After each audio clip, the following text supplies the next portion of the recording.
Would you like to see football wherever you are in the world?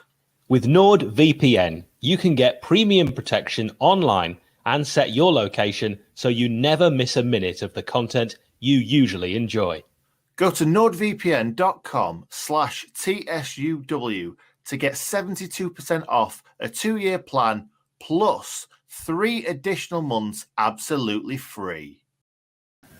Wow, what a day. This has been such a busy day of information coming in. We had not planned to do anything today for 2 very good reasons. But first of all, I will welcome you to the Sheff United Way. My name is Hal. We are going to be talking about the tumultuous events of less than 24 hours that have occurred with Sheffield United Football Club. So the 2 reasons we weren't thinking of doing anything today.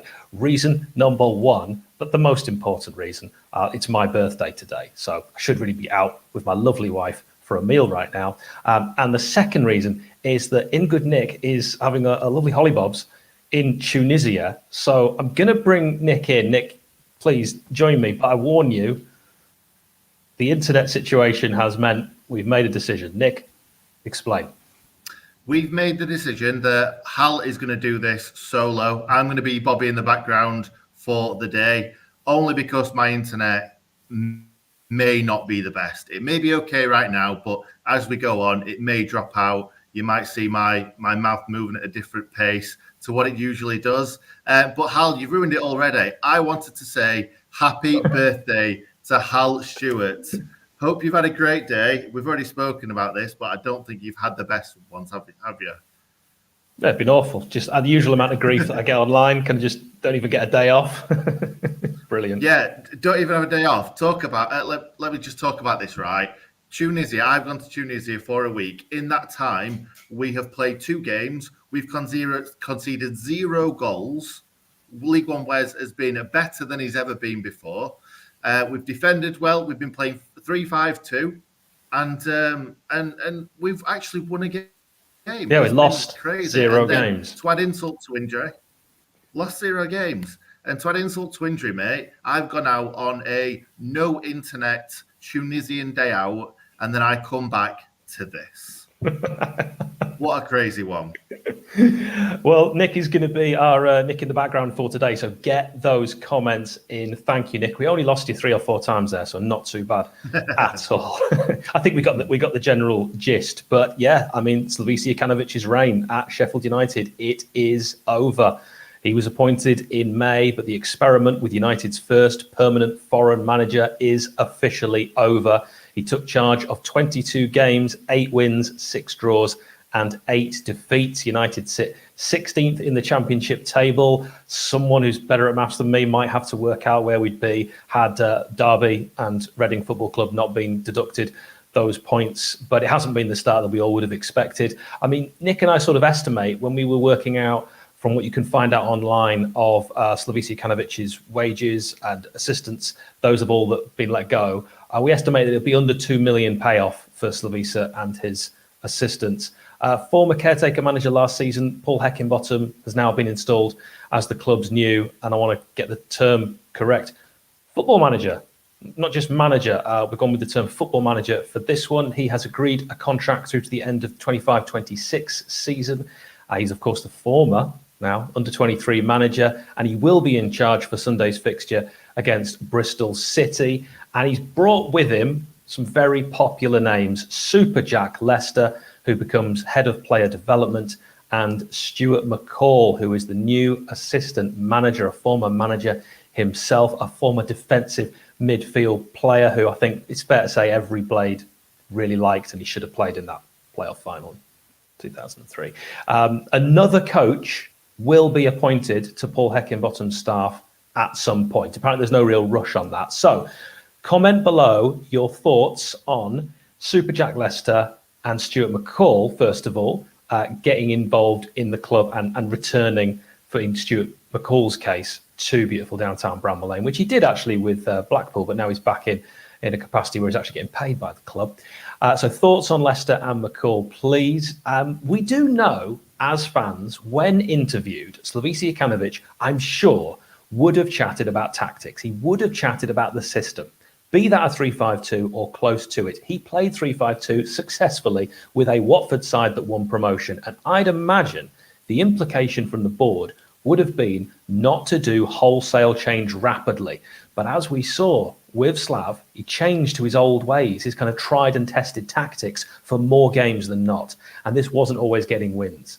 He likes that four at the back. He'd used that most recently in Qatar. I think also one thing to consider is when you do play one up top and you've got what? How many strikers are at United? It's what? It's 1 million, isn't it? So if you don't play all of them, or at least two, you are devaluing strikers that we have at the club. You're not playing them. So from limited game time, their value will decrease. And I'm just kind of playing a bit of devil's advocate and putting my ownership hat on and thinking that's obviously something that would have come into their consideration, because they're in it for a reason. So that's one. Now, do we expect 3-5-2 under Heckingbottom? Do we expect youth to be blooded? Do we see Zach Brunt, Casper Lapata and Daniel Jefferson returning to the Sheffield United team? In the cases of Lapata and Jefferson, it'd be a first experience of first-team football for Brunt for the Blades, because their loans could be, in the case of Jefferson, ended early. We could see the other two back after that January closes with terms of when you can recall players. So it'll be interesting. What do you think on that? And would you want those players to be given a chance in the first team? Let us know in the comments below. So who stays and who goes? I think we saw from the press conference today that there will be outs more than there will be ins when it comes to the next transfer window. I think, let's be honest, money's probably going to have to be raised now rather than us going out spending. So also the question thrown out there, who goes? Who's on that list to leave, in your opinion? And let's look at that record in 147 days for 𝐍𝐵𝐶 𝐸𝐵𝐻, as mentioned earlier, 22 games, 8 wins, 6 draws and 8 defeats. So the 36% win ratio. Now, I don't really want to compare that with Paul Heckingbottom, because Paul Heckingbottom was kind of on a hiding to nothing in the Premier League. The Blades were already down. He only had 11 games. He won 3. He didn't draw any because the Blades didn't draw too many games last season, and he lost 8. So that is a lower win percentage, but I think you've got to throw in some of the caveats around that. It really was a tough time for anyone. I also would say, still kind of want to defend SLAV here as well. Very tough time for 𝐍𝐵𝐶 𝐸𝐵𝐻 to come in, because you've got players who mentally, they're just crushed. They have just been suffering so many defeats, and he's got to try not only to pick them up, but also to change things, and to change things quickly. And I think the fact that he was given loan signings, and we don't know what was agreed. None of us were in those initial conversations when he was hired. We don't know what was agreed. It's safe to assume that he probably didn't say, I want just loan players, and that's unlikely. But he might have said he wanted specific positions, and then it was kind of maybe left to the head of recruitment to sort exactly how they were brought in, loans, permanent signings, whatever. As a result, it ended up being loans. We know wingers were a priority because of the way that SLAV wanted to play, but we don't know when wingers became a priority, because at the start of the season, you might remember, we weren't necessarily thinking when we were going. I remember that game, was it Doncaster game, and I was thinking, that friendly, I was thinking, okay, maybe this is how we're going to set up. No, that's not how we're going to set up. Luton, we're back to 3 at the back. Oh, no, we're not. We're back to 4 at the back now. It was constantly changing, and I don't quite know when that decision of, all right, it's one up front with 2 wingers. I don't exactly know when that would have been decided. So that might also play into it as well when it comes into exactly what was agreed. And people will say a contract until 2026, but wasn't Paul Heckingbottom good enough for the job in the summer?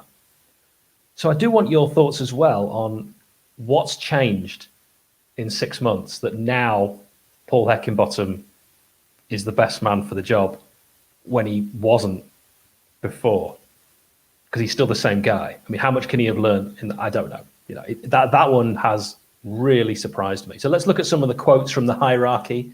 The chairman, 𝐍𝐸𝐻, I hope I've pronounced that right.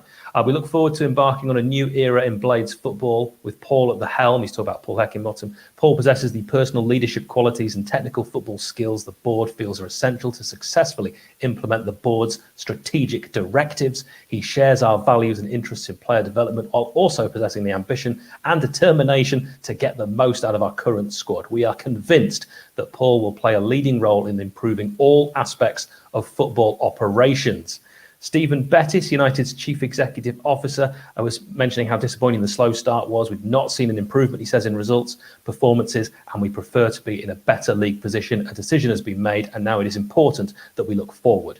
Paul's style and ethos matches that of the club, and we will support him where possible. We have enough league games remaining. We know we have the ability and resources within our playing squad to start picking up points and climbing the league table. And Hal Stewart, that's me, I said, can we all agree that Nick is never allowed to go on holiday in the middle of the football season ever again? Nick, you are wrong to have made that decision. What do you have to say for yourself? That's very harsh, mate. That's very, very harsh. That's it. I've not had a holiday for 2 years. A lot of us haven't. The only time I've tried to get away and this happens. What's going on? I was trying to play the world's smallest violin for you, but it actually looked like I was just doing the money sign. I've not gained any money coming here. I've actually spent a lot of money coming here. Yeah. Nick only makes money when he goes to games and fans just give it to him and like he trousers it straight away. Keeps it to himself. Doesn't share it. That's one for people who watched the previous video. Don't ask me which one. I can't remember. No, exactly. Shall we ask fans if they want to come in now? Absolutely. Nick is going to share a link that you will see in the comments, and if you click on it, you'll actually be able to go in the background of this stream, and then I will bring you in, and as long as you don't swear, you can have your say today. So you can join the stream. The link has been shared. So Slavisa, here's something, Nick, I just want to talk about before we get any fans in. Slavisa, with his next job, does he fulfill the criteria for reappointment in England or Scotland? Because you need not only the possession of a UEFA Pro license or equivalent, which he has, but non-UK managers must have had overall responsibility of a club in the top league, which we count as a top league in the Championship, for either 36 months in total or 24 months consecutively. So this is where Alexander Blessing fell foul of the requirements. It's not something I profess to know a great deal about. It certainly won't be my mastermind subject, but might be interesting to keep an eye on where he pops up next, Nick, and if he can pop up next. Exactly that. I think you've hit the nail on the head there. You don't need my opinion on that, do you? Well, it's just one to think about. We do have somebody popping in the stream, so shall we bring him in? Yeah, absolutely. Let's go for it. I'll drop out and let him in. All right, so we do want your thoughts on what you make of this. Nippon, you're the first one who's joined us. What are your thoughts on today's news, mate? Look, as a neutral, as an outsider looking in, as one of your commenters said, I feel Big Slav should have been given more time. I think sacking him was the wrong decision. Okay, why do you feel like that? Do you think that it's because he's got a track record that says he would have got Sheffield United going eventually? Yeah, precisely. Okay, it's quite interesting. Do you think also maybe it's nothing to do with on the pitch, because they've sort of alluded to that and that maybe they all just disagreed? Yeah, maybe. Or maybe the players would... Look, admittedly, I'm not a Sheffield United fan. I'm just giving you my thoughts as a neutral.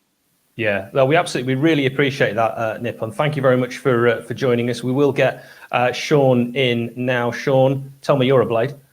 I am, yeah. All right, there we go. So what are your thoughts on this? How do you feel, mate? I was shocked at the beginning when it was announced. I was shocked. I was in work. I can see the idea of long-term thinking and thinking that, you know, it's a 3 or 4 year plan. Just whether Heckingbottom's the right guy, I don't understand the appointment whatsoever. Well, I think it does make sense if you're looking at it from a financial point of view. Oh yeah. You know, and he's already at the club. He knows the club. I guess the ethos and the thinking and the vision is blooding youth. Fans love seeing one of their own, don't they, come through and succeed at the club. Yeah, I think if they really were in for the long term in terms of the owners, I think, you know, the likes of Farker or someone of that kind of ilk would have been a good shout. But then Slav would have been the best shout in the summer as well. So that's obviously not worked out. But I don't think you can judge him off one window either. I think he was sacked far too early. But do you give any stock in the, you know, fans that will say the owners did get the best man, the most expensive man that Sheffield United could have attracted in Slavisa Jokanovic? They gave him the job. And I think what I'm kind of interpreting, and this is purely just my opinion, they didn't feel when they spoke to him behind closed doors, I would imagine, that he shared their vision. And so actually it was nothing to do with results. They even said if he'd beaten Reading 5-0, he'd still have gone. Yeah, I remember in the summer, I can't remember who came out and said that he wants to play the same formation that we've been playing for the last couple of years, and that fits with our philosophy and all that kind of stuff.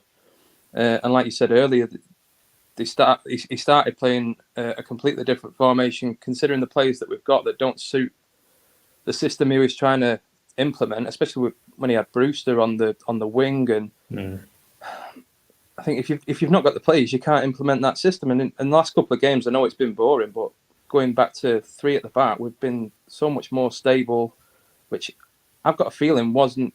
I think he was pressurised into doing that. I don't think he wanted to do that. I think the people above him have probably, said you need to start playing this way, and that's obviously caused tension as well. But it's got the results that we needed, albeit not being the most exciting football.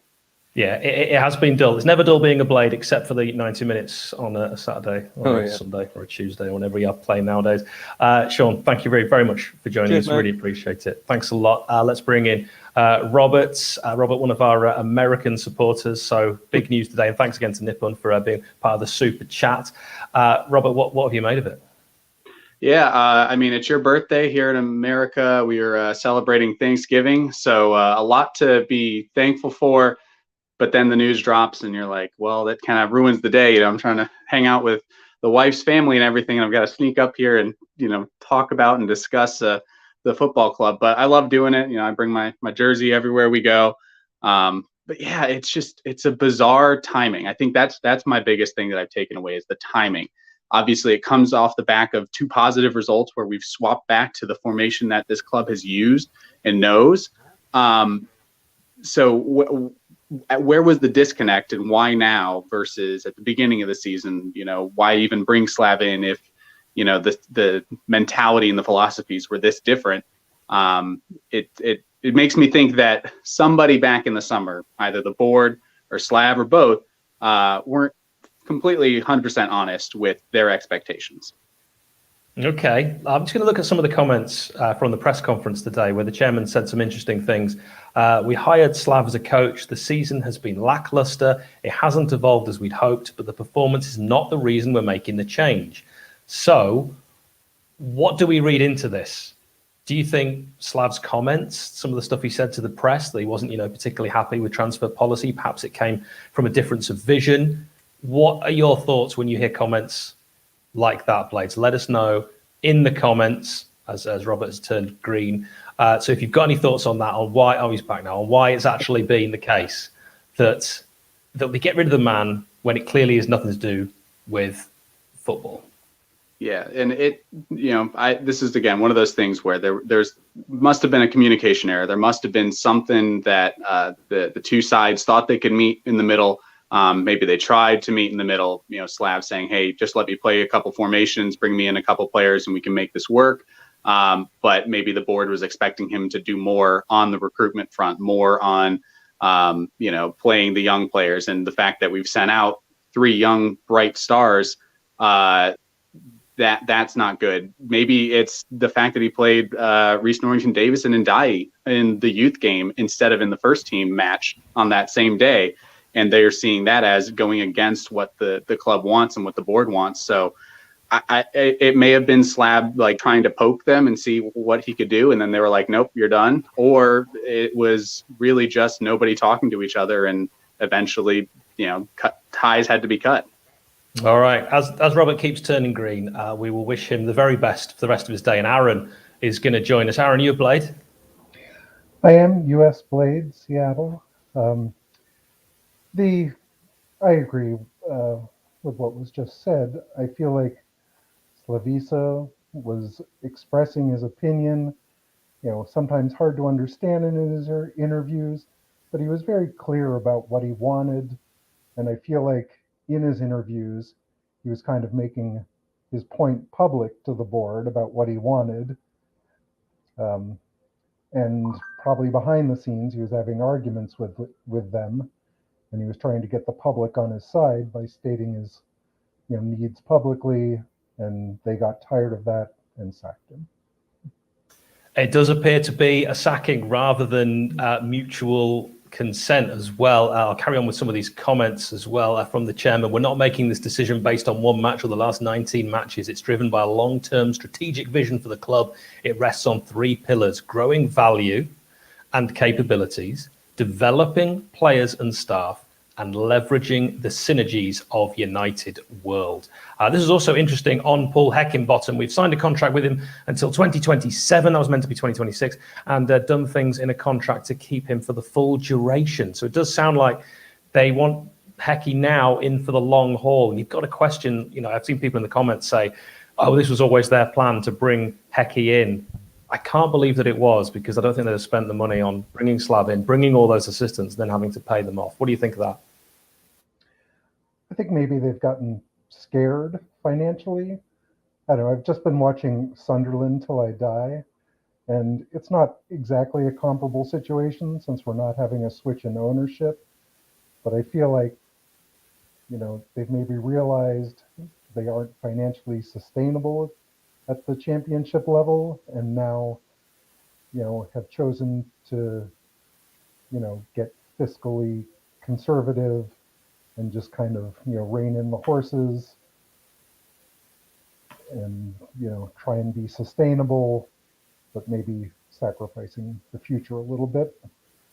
Well, we'll see. The future, of course, something none of us can predict, but Aaron in Seattle, go Sounders, go Mariners.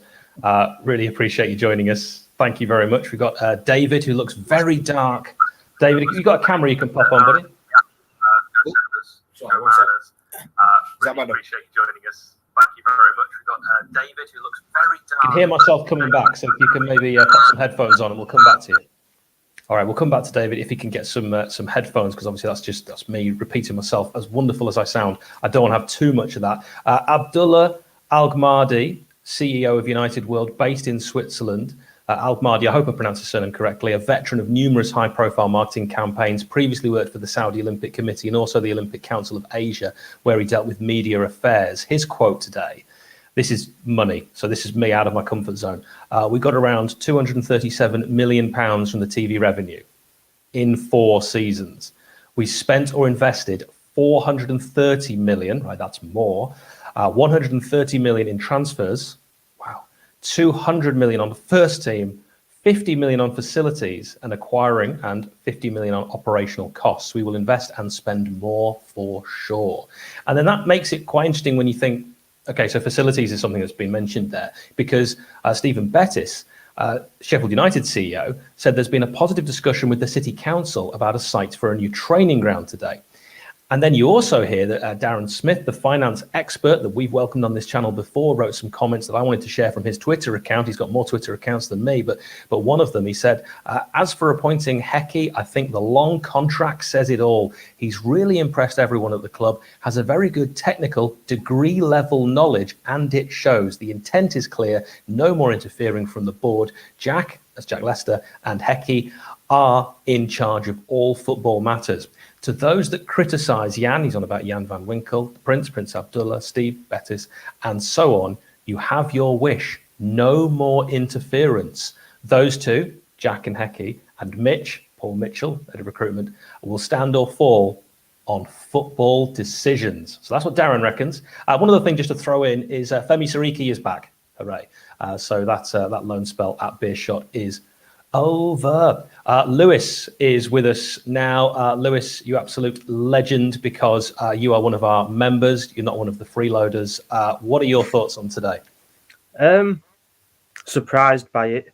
I understand why they've sacked him, because of the place we should have been in at the start of the season to where we are now isn't good enough, really. But then the appointment of Heckingbottom, I'm quite taken back by. I don't think it makes much sense going for someone that's struggled at Leeds, struggled at Barnsley. His record isn't great as a first team coach. And I see us slowly falling into a relegation battle, because he won't be backed financially the same way SLAV wasn't. But they promised SLAV he would be, and well, you don't know that for sure. I don't know that, yeah. But you'd like to think he was. Yes, of course. I'd like to think it with any manager. But he weren't. and now they've got rid of him because whatever, he won't fall into place or whatever it is. I think that's it. I think if you'd said because results weren't right, yeah, absolutely, I would have definitely disagreed with that. But you're right; it's something else, isn't it? And who knows? It might be similar to the previous manager in Chris Wilder, that we might never know the exact reason. But you mentioned Paul Heckingbottom's managerial record. He was caretaker at Barnsley in 2015 and 2016, and got to be honest, in League One his record was very good. He won many more games than he lost. I mean, for example, when I think it was okay, so I'm going to try and do the maths here. 26 games played when he was a caretaker, because it hasn't split it up on Wikipedia. He only lost 4 and won 16. That's not bad. Actually, yeah. So he obviously got a tune out of them then. At Leeds, completely different story. At Hibs, very inconsistent. Sort of won and drew and lost as many as each other. And we know what he did with the Blades in the Premier League. But did you see anything with him in charge in the Premier League that made you think this guy can actually get something out of these players? They're playing for him. He understands the system. He knows the youth players. Yeah, I suppose that could be something. Did he win 3 games? Yes, 3 games, which you could say 3 great wins because it's against Premier League opposition. Then you could play devil's advocate and say we had nothing to play for, and the teams we were playing also didn't really have a lot to play for as well. You could be unkind and say that. Yeah, that's probably what I would say, to be honest. most people might, but I like to play both sides and just sort of balance it out. But I mean, I try and look at the positives here and see that Heckingbottom, he is now our manager. So whether we like it or not, I think it's only going to benefit the club if we actually get behind him. The board, those are the people that say they don't like some of the members of the board. They've said today they're going to step back because they probably recognise that. And so now we know who is going to be the face of Sheffield United, and we've got a choice as fans. We can back them, and we can hope that Sheffield United win more games than they lose, which is what I always want.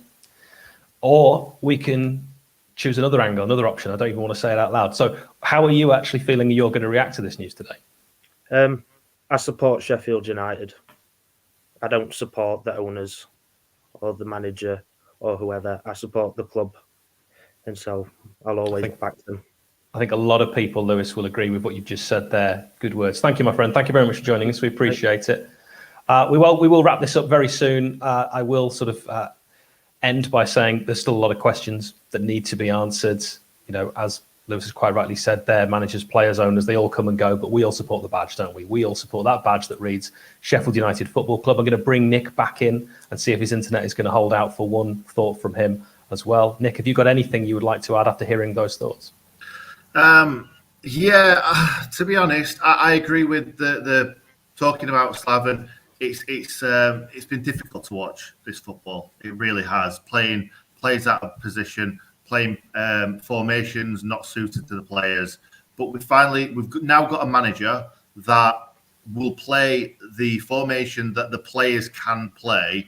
It would have been 4 to 6 transfer windows for SLAV to get the players that he wanted. We obviously don't have the money to spend on getting rid of players, bringing new players in. So I think this is the right appointment. I'm excited to see 3-5-2 again, having 2 strikers up the top of the pitch. In the Championship, that works. It really does, and it's worked for us in the past. I'm excited to see Morgan Gibbs-White sitting behind the 2 and not played out on the wing, because I feel like Morgan Gibbs-White could play that Mark Duffy role perfectly if that's how we're going to play it. We've not Fleck and Norwood and Hurahan. None of them have played particularly well this season. Norwood's done okay. Those are the guys that need to step up. I think the defence looks after itself. I think the big man in the net, League One Wes, is going to do fantastic stuff. So it's that midfield we've got to sort out, and the strikers need to start scoring goals. I agree with 63% of what you just said, which for us is pretty good. I'm just popping our members' names down below. If you would like to be a member, it's right next to subscribe on YouTube. You'd be supporting the channel because it's not free, all the stuff that we do. So we really, really would appreciate it. And then, Nick can go on more holidays to far-flung countries. Thanks to each and every one of you for watching. We will hopefully be back very soon to give you more reaction, to get more of your thoughts, to find out what more, of course, of what all of you think, because it's all about fans' opinions on this channel. Nick, I'll leave you so we don't both press things at the same time to press all the buttons. Thanks for watching, guys. And yeah, you'll see another live video from us tomorrow when I'm back in the country with great internet. So we'll see you then.